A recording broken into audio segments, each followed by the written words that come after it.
masa slogan PM kita sebut anak Melayu, anak saya, anak Cina, anak saya, anak India, anak saya, anak Iban, anak saya. Saya tak dengar dia kata anak orang asli, anak saya. Iban tak ada. Ada ke tak ada? Tak jadi anak. So, itulah. Dari awal dia dah tak sebut orang asli bukan anak dia. Okay? So, dari situ pun saya rasa kalau saya tak cerita pun kamu orang faham. So, kami tak termasuk dalam golongan yang cuba nak dikayakan. Kerana dia tak anggap kita anak dia, bukan anak tiri lah kot. Okay. So, macam mana lah orang asli ni nak kaya kalau dari awal pun dia dah tak sebut. Lepas tu isu yang berkarat pun dari kerajaan dulu lah, saya taklah salahkan Madani 100% sebab isu-isu orang asli ni, isu utama orang asli ni dari dulu dah berkarat kan, tak diselesaikan.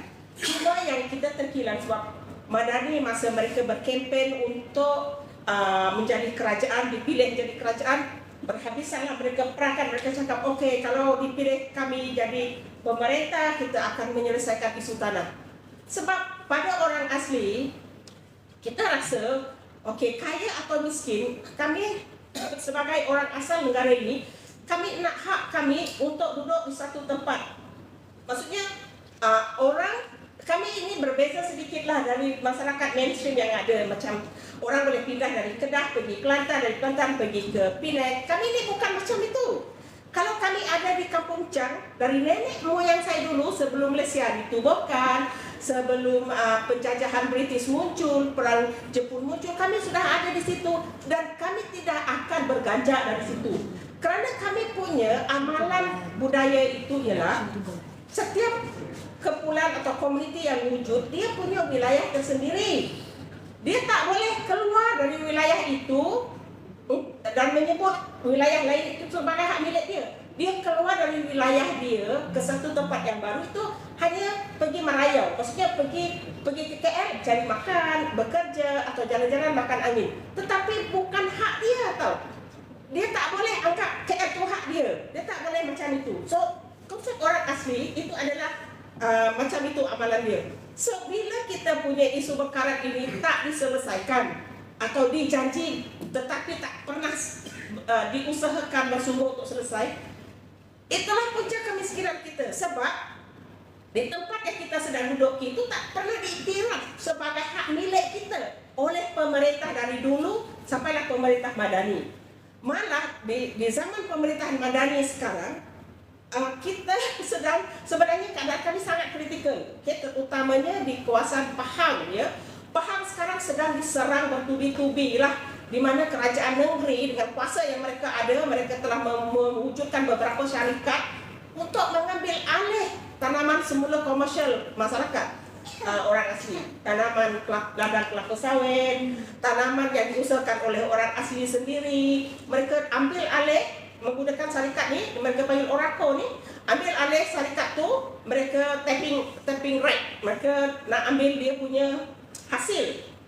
Dan orang asli kalau dia nak tanah tu, dia kena mohon pada syarikat ni. Okay, mereka panggil Oracle, syarikat orang asli Corporation Sendirian Berhad. Mereka kata syarikat anak negeri, tapi kami kata itu bukan anak negeri. Kalau dah sendirian berhad, maksudnya itu luar dari kerajaan negeri. Cuma ahli board member dia semua orang kerajaan termasuk menteri besar, ketua pengarah jaguar dan sebagainya duduk di situ. So isu ini tak diselesaikan. Okay? Keadaan sekarang orang asli berebut sering kali. Pihak syarikat ni, orang kodi menghantar gangster, menghantar orang untuk mengambil buah tanpa ada apa-apa perundingan, perbincangan, minta izin dan sebagainya dari komuniti. Dan ada pula wujudnya satu syarikat enggang yang kata nak menjaga alam sekitar, nak ajak orang asli bagi kerja dekat situ. Tapi masalahnya, bila enggang masuk, mereka kawasan yang mereka buat sebagai mereka punya kawasan lindung, orang asli tak boleh masuk.